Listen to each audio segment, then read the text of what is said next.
오늘은 또 어떤 이슈가 있었을지 첫 번째 이슈부터 들어가 보겠습니다. 네, 첫 번째는 사이드카입니다. 이렇게 시장 꾹쭉 이렇게 질주하면 참 좋을 텐데 첫 번째 이슈는 뭘지 열어주시죠.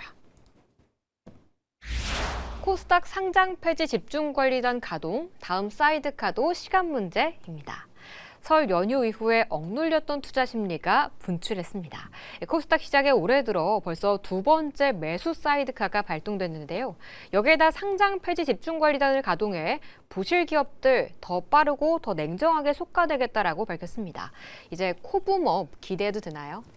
일단은 굉장히 좋은 현상이고요. 여러분들도 아시겠지만은 지금 수급 자체가 나쁜 상황은 아닙니다. 나쁜 상황 아니고 계속해서 지금 이제 강화된 상장 폐지에 대한 이슈들이 나오고 있는 상황이기 때문에 투자 심리는 개선되고 있는 상황이다. 이렇게 보시면 좋을 것 같고요.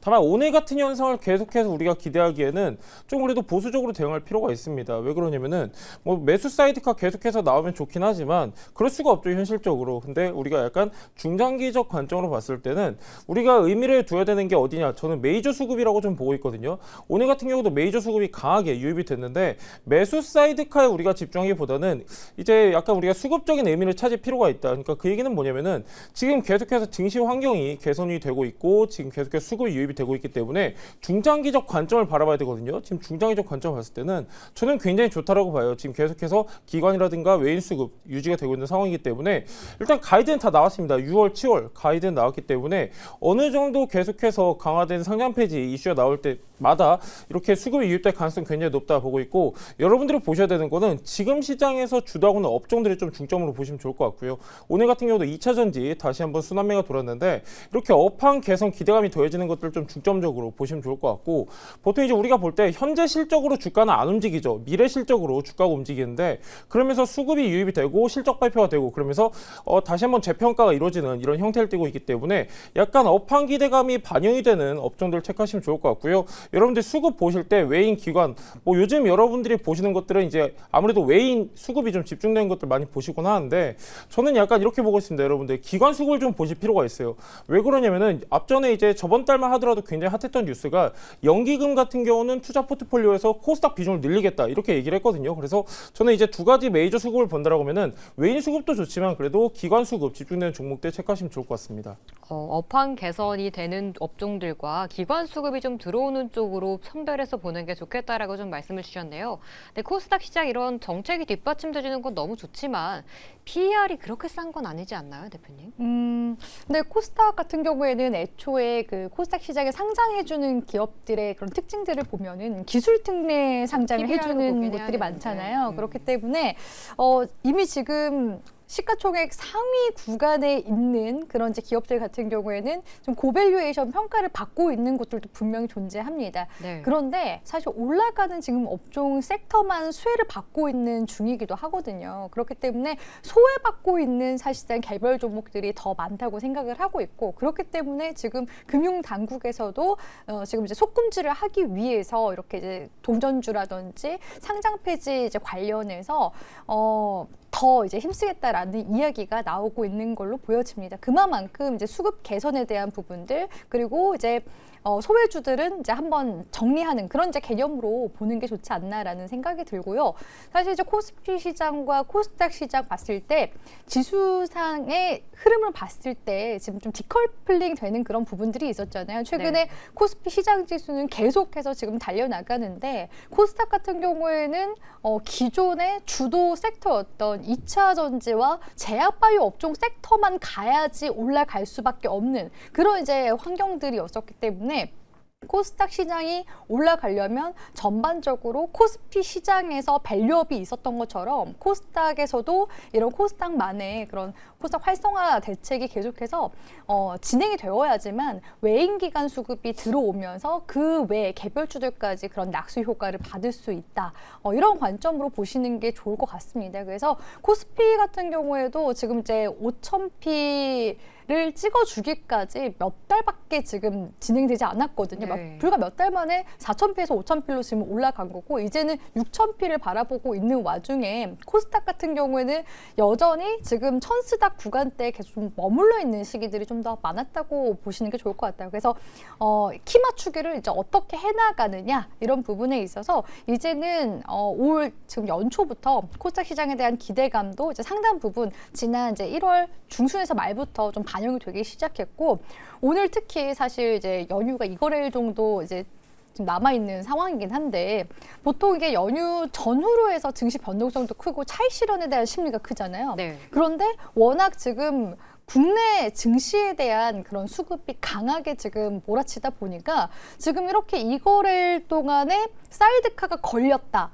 이거 자체만으로도 오히려 지금 이번 주도 이런 수급이 계속 좀 들어오겠지만 다음 주 그리고 3월 달 증시까지 그대로 다이렉트로 이제 코스닥 지수가 움직임이 나올 가능성도 높다고 보여져요. 그래서 지금 이제 코스닥 시장 지수가 지금 이제 최고가 구간대가 1180포인트인데 지금 여기서 2000스닥까지는 제가 봐서 상반기 안에 도달할 가능성이 굉장히 지금 높아지고 있는 시기라고 보여지거든요. 네. 그러면은 우리가 이제 코스닥 지수가 전반적으로 올라간다라는 거는 코스닥 내에 있는 그런 종목들도 에브리싱 랠리가 나올 수 있다라는 관점으로 보시는 게 좋을 것 같아요. 그래서 기존에는 우리가 코스닥 시장 지수를 볼 때 말씀드렸다시피 제약바이오나 2차 전지제 위주로만 봤다면 최근에는 그 흐름이 약간은 좀 달라지긴 했거든요. 네. 지금 뭐 에코프로나 알테오제 이런 종목들은 물론 이제 2차 전지 제약바이오이긴 하지만 리노공업이라든지 원익 IPS 이런 종목들은 또 반도체 장비주이기도 하고요.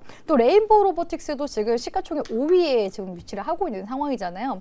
그러니까 지금 로봇주 반도체까지 이 코스닥의 주도 업종으로 지금 현재 부상하고 있는 중이다라는 부분에 있어서 우리가 힌트를 좀 얻을 수 있고 그러면은 이제 중소형주들 중에서도 여전히 반도체 슈퍼사이클에 이제는 반도체 소부장 종목들이 질비해 있는 코스닥 시장에 있는 종목들도 약수 효과를 받게 되면 같이 함께 움직임이 나올 가능성이 높겠죠. 그리고 로봇주들도 지금 숨고르기를 하고 있는 중이긴 하지만 레인보우 로보틱스가 버텨주고 있다라는 것 자체만으로도 다른 또 로봇 섹터 쪽으로도 중소형주들 순환매가 또 같이 함께 나올 수가 있기 때문에 코스닥 전반적인 이제 중소형주들의 시간이 오고 있다 이렇게 보시면 좋을 것 같습니다. 네, 지금은 좀 시총 상위 종목들만 좀 움직이는 모습을 나타내고 있긴 하지만 이제 조금 더 정책이 좀 발현이 되면서 속가내기가 진행되고 난다면 전반적으로 다 같이 오를 수 있는 에브리싱 랠리까지도 기대해 볼 수 있다라는 좀 긍정적인 시각을 전달해 주셨네요. 근데 아까 얘기를 좀 듣다 보니까 코스닥은 항상 업황 개선 기대감이라는 키워드를 생각하게 되는 것 같아요. 아무래도 성장주니까 그런 것 같긴 한데 그러다 보니까 또 2차 전지가 떠오르더라고요. 오늘 또 에코프로 BM이 시가총액 1위를 좀 차지하지 않았나요?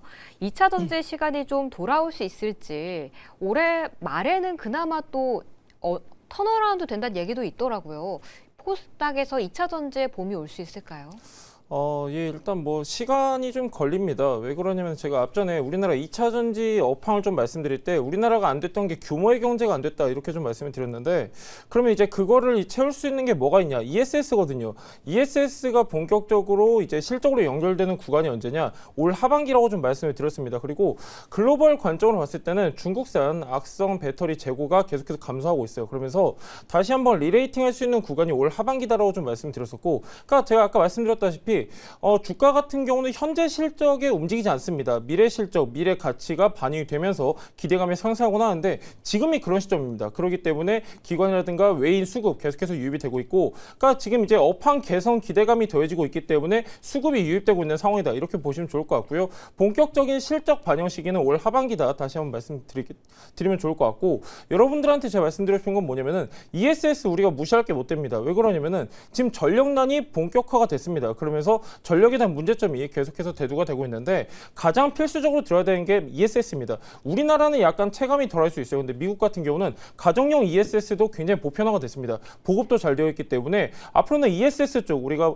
투자 모멘텀으로 다시 한번 짚고 가면 좋을 것 같고, 본격적인 반등은 올 하반기를 보고 있는데 그렇다고 해서 올 하반기부터 사야 되냐? 그건 또 아닙니다. 네. 지금부터 봐야 되는 종목들이 있어요. 제가 앞서 여러분들한테 말씀드렸는데 지금은 대형주 중심으로 대응을 해야 된다. 여러분들도 아시겠지만은 보통 밸류 체인까지 확대되기까지는 시간이 필요합니다. 그래서 지금 시점에서 업 한계선 기대감은 가장 빨리 반영되는 게 바로 대형주입니다. 그래서 상대적으로 지금 구간에서 매수 메리트 있다 하는 종목들 같은 경우는 저는 일단 1차적으로 분할 매수 관점 좋을 것 같고요. 본격적인 이제 비중 확대라든가 이런 거는 하반기에부터 진행을 해도 늦지 않다 이렇게 보고 있기 때문에 여러분들도 지금 시점에서는 분할 매수 관점으로 접근하시면 좋을 것 같습니다. 대형주 중심으로는 좀 담아보셔도 좋을 것 같다라고 좀 말씀 주셨네요. 대표님은 2차 전지 어떻게 보세요? 하반기까지 기다리기에는 시장이 지금 올라오는 속도가 너무 빠르다고 생각이 들어요. 지금 이제 코스닥 같은 경우에도 지금 이제 1000스닥이긴 한데 제가 2000스닥까지는 그래도 올 지금 상반기 안에 지금 빠르게 도달할 가능성이 높다고 말씀을 드렸거든요. 그러면 이 코스닥이 올라간다라는 거는 시가총액 상위 종목들도 같이 함께 올라간다라는 의미로 보시는 게 좋습니다. 코스피도 마찬가지로 삼성전자가 10만 전자에서 지금 단숨에 20만 전자 부근까지 올라갔잖아요. 네. 그러면 지금 시가총액 코스닥의 지금 상위권에 있는 종목들 역시도 지금 현재 구간 대비해서 약 1.5배에서 2배 정도 가까이 시세 탄력도가 나올 가능성이 높다라고 열어두고 보는 게 좋을 것 같아요. 그래서 업황만으로 봤을 때는 실질적인 실적 개선에 대한 기대감, 지금 앞서 송률 매니저님이 말씀하신 대로 ESS 모멘텀이 이제 하반기부터는 본격화될 거거든요. 근데 주식 시장은 항상 이제 선반영이 되기 마련이고 앞서 말씀드렸다시피 지금 코스닥 시장의 상위권 종목들을 보면 로봇주들도 있다고 말씀드렸잖아요. 그러니까 네. 최근에 이 로봇주들에 또 같이 엮여 있는 게 2차 전지 쪽에 로봇 배터리 모멘텀까지 지금 묻어 있는 그런 상황이기 때문에 지금 2차 전지 쪽만 봤을 때 실적에 대한 모멘텀, 향후 성장 그런 모멘텀까지 지금 다 묻어 있는 상황이에요.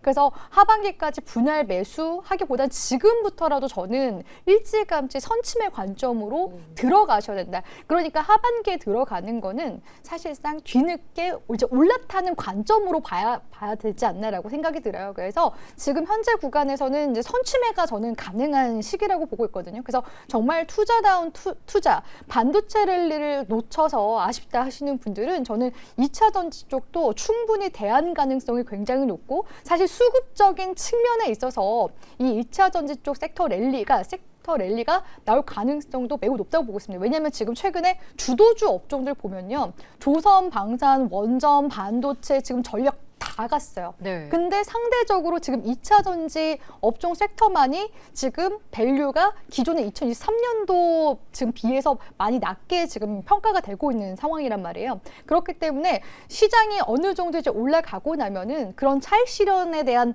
물량들이 수급들이 어디로 갈까라고 했을 때 2차 전지로 향할 가능성도 굉장히 높다라는 겁니다. 그렇기 때문에 저는 2차 전지 쪽은 지금부터라도 계속 선춤의 관점으로 투자 관점으로 보셔야 되는 아주 중요한 섹터라고 보고 있습니다.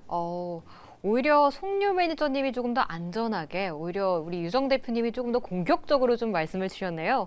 근데 아무래도 또 이 시장이 높은 밴드에 있다 보니까 걱정하시는 분들도 많을 것 같아요. 오늘 또 하단 4,300을 보는 또 증권사 리포트도 나오긴 했거든요. 그래서 그런지 그러면 증권주들이 이렇게 잘 가고 있는데 시장이 빠지면 매도 신호로 봐야 되나라는 좀 생각도 들더라고요. 증권주 3차 상법 개정안이란 모멘텀이 있기는 한데 언제까지 갈 수 있을까요? 일단은 3차 상법 개정안 같은 경우는 가이드라인이 나왔다라고 하면은 2월 말 아니면 3월 초라고 일단 얘기가 나왔습니다. 정부 여당에서는 그렇게 얘기가 나왔었고, 근데 조금 여러분들도 아셔야 될 게 3차 상법 개정안이 오늘 내일 나온 얘기가 아닙니다. 작년 하반기부터 나왔고 원래는 12월 달 이내에 처리를 하겠다 이렇게 이제 공언을 했었는데 이게 딜레이가 된 거거든요. 그래서 좋아요, 여러분들 다 좋은데 오늘 같은 경우만 보더라도 예를 들면 NH투자증권 정말 잘 갔습니다. 정말 잘 갔고 BNK 금융지주 혹은 이제 우리금융지주, 신한지주 같은 경우는 비교적 못 갔어요. 오늘은 약간 차익 매물이 나왔는데 제가 여러분들한테 저번 주에도 좀 말씀드렸던 내용이 뭐냐면은 앞으로 변동성은 확대가 될 수 있다. 그러면서 최근에 사신 분들 아니면 거의 대부분 수익 구간이시기 때문에 어느 정도 비중 축소할 필요가 있다. 이렇게 좀 말씀을 드렸고요. 상법 개정안에 지금 포커스를 두고 증권사 진입하신 분들은 조금 유의하실 필요가 있어요. 일단 기대감에 지금 움직이는 게 맞기 때문에 만에 하나 2월 말이나 3월 초에 통과가 안 됐다. 혹은 이제 세부 내용이 발표가 됐는데 시장의 기대치보다 못하다. 그러면은 또 이제 다시 한번 안 좋은 파티가 또 시작이 될 수 있기 때문에 약간은 조심스럽게 대응하실 필요가 있겠다. 이렇게 좀 말씀을 드리고 싶고요. 이미 수익권이 굉장히 큽니다. NH투자증권 같은 경우도 제가 18,000원대 말씀을 드렸는데 벌써 37,000원, 36,000원 와 있거든요. 그래서 여러분들이 조금 보수적으로 대응하실 필요가 있겠고 NH투자증권 같은 경우는 독립증권사기 때문에 앞으로 이제 성장 가능성이 굉장히 크다, 혹은 이제 3차 상법 개정안에 있어서도 가장 큰 수혜를 받을 수 있다 말씀드렸는데, 이런 것도 지금 많이 올랐습니다. 많이 올랐기 때문에 지금 구간에서는 비중을 좀 축소하시는 게 좋을 것 같고, 일단 3월 초까지는 계속해서 변동성이 더해질 수밖에 없어요. 그래서 어느 정도 수익 실현하면서 비중 축소하시면 좋을 것 같습니다. 오히려 수익 실현해야 한다. 그런 타이밍이다라고 말씀을 주셨는데 또 듣다 보니까 그래 우리 3차 상법 개정안 작년부터 들었던 뉴스잖아요. 네. 좀 새롭진 않아서 시장에서 반응을 이렇게 하는 게 맞나요, 대표님? 지금 오히려 11월 달부터 사실 들어왔었던 이슈였는데 지금 연초 랠리와 함께 이제는 그 통과 가능성이 지금 높아지게 되면서 관련 랠리가 나오고 있는 걸로 보여지긴 합니다. 근데 증권주들 같은 경우에는 시장 지수 상승 영향을 꽤 많이 받거든요. 지금 최근에 거래 대금이 계속 늘어나면서 전년 대비해서는 거의 뭐 300% 이상까지 지금 하루 거래 대금이 증가했다라는 뉴스 기사들이 나오더라고요. 그러니까 지금 국내 증시, 그러니까 국장을 안 하면은 바보 소리를 듣는 그런 지금 시기거든요. 네. 마치 이제 그 동학개미, 서학개미로 갔던 그런 분들이 이제 다시금 또 동학개미로 오는 그런 움직임들이 지금 최근에 시장에서 많이 보이고 있고, 그리고 지금 외국계 증권사나 이제 국내 증권사들도 지금 이제 코스피 시장의 질주에 따라서 지금 계속해서 눈높이가 높아지고 있는 시점이에요. 그래서 코스피도 6,000피 갈까 했는데 지금 벌써 6,000피를 앞두고 있는 상황이고, 그러다 보니까 지금 뭐 7,000피, 7,500피, 7,900피까지 지금 이야기가 나오고 있는 상황이거든요. 그러니까 아직까지 시장의 끝, 정점을 지금 알 수가 없는 그런 상황입니다. 그리고 지금 시장에서 조금 특이한 점은 뭐냐면 지금 현재 코스피 시장 지수를 이끌어 나가는 게 지금 외국인이잖아요. 근데 지금 미국 시장 같은 경우에도 지금 좀 정체가 되어 있는 답보 상태에 있는 그런 횡보 구간에 진입이 되어 있는 상황이고, 지금 또 가상화폐 쪽 같은 경우에는 최근 조정을 또 주고 있단 말이에요. 그러니까 이 갈 곳 잃은 외국인 수급이 더더욱 지금 코리아 디스카운트 그 해소에 대한 기대감으로 인해서 지금 수급이 계속 들어오고 있는 상황이기 때문에 지금 코스피 시장 지수가 올라가면은 계속해서 증권주들도 올라갈 수밖에 없습니다. 그래서 3차 상법 개정안도 물론 이제 코리아 디스카운트에서 굉장히 주요한 그런 역할을 하는 거는 분명하긴 하지만 결국 이런 흐름들은 수급이 계속해서 지금 주도해 나가고 있는 그런 장세다라는 관점 하에 증권주들의 랠리가 지금 뭐 6,000피를 갈지 7,000피를 갈지 모르는 그런 불확실성이 있는 상황 속에서 아직까지는 계속 랠리의 흐름을 당분간은 좀 더 보여주게 될 가능성이 높다고 보여지긴 하거든요. 그래서 기존에는 증권주들이 대형주 위주로만 움직임이 나왔다면 오늘 시장에서 조금 이제 두드러졌었던 움직임은 그동안 이제 중소형 주로 이제 분류가 됐었던 뭐 상상인증권이라든지 SK증권, 현대차증권, 이런 하나투자증권과 같은 중소형 증권주들도 이제 움직임이 나오기 시작했다라는 겁니다. 근데 이런 중소형 증권주들이 코스피 시장에 있는 종목들보다 코스닥 시장에 있는 종목들이 더 많거든요. 그러니까 지금 이렇게 개별주들도 코스닥 시장에서 같이 함께 지금 끌어올리고 있는 그런 상황이기 때문에 글쎄요, 지금 2월달, 3월달이 또 배당 기준일이 있는 시기고 또 벚꽃 배당에 대한 기대감도 맞아요. 있잖아요. 그러면 3월달까지도 관련 랠리가 나올 수 있기 때문에 일단 보유하고 계신 분들은 당분간은 수익 극대화 전략으로 가시면 좋을 것 같고요. 지금 현재 구간에 증권주를 올라탈까 고민하시는 분들은 분산 투자 관점에서 뭐 5% 비중 10% 요 정도 내외에서 추세 매매로 대응을 하시거나 짧은 단기 매매 관점으로만 보시면서 대응해 나가시면 좋지 않을까라고 보고 있습니다. 네, 이렇게 증권주에 대한 투자 전략과 시장 전반의 이야기 첫 번째 이슈로 다뤄봤습니다.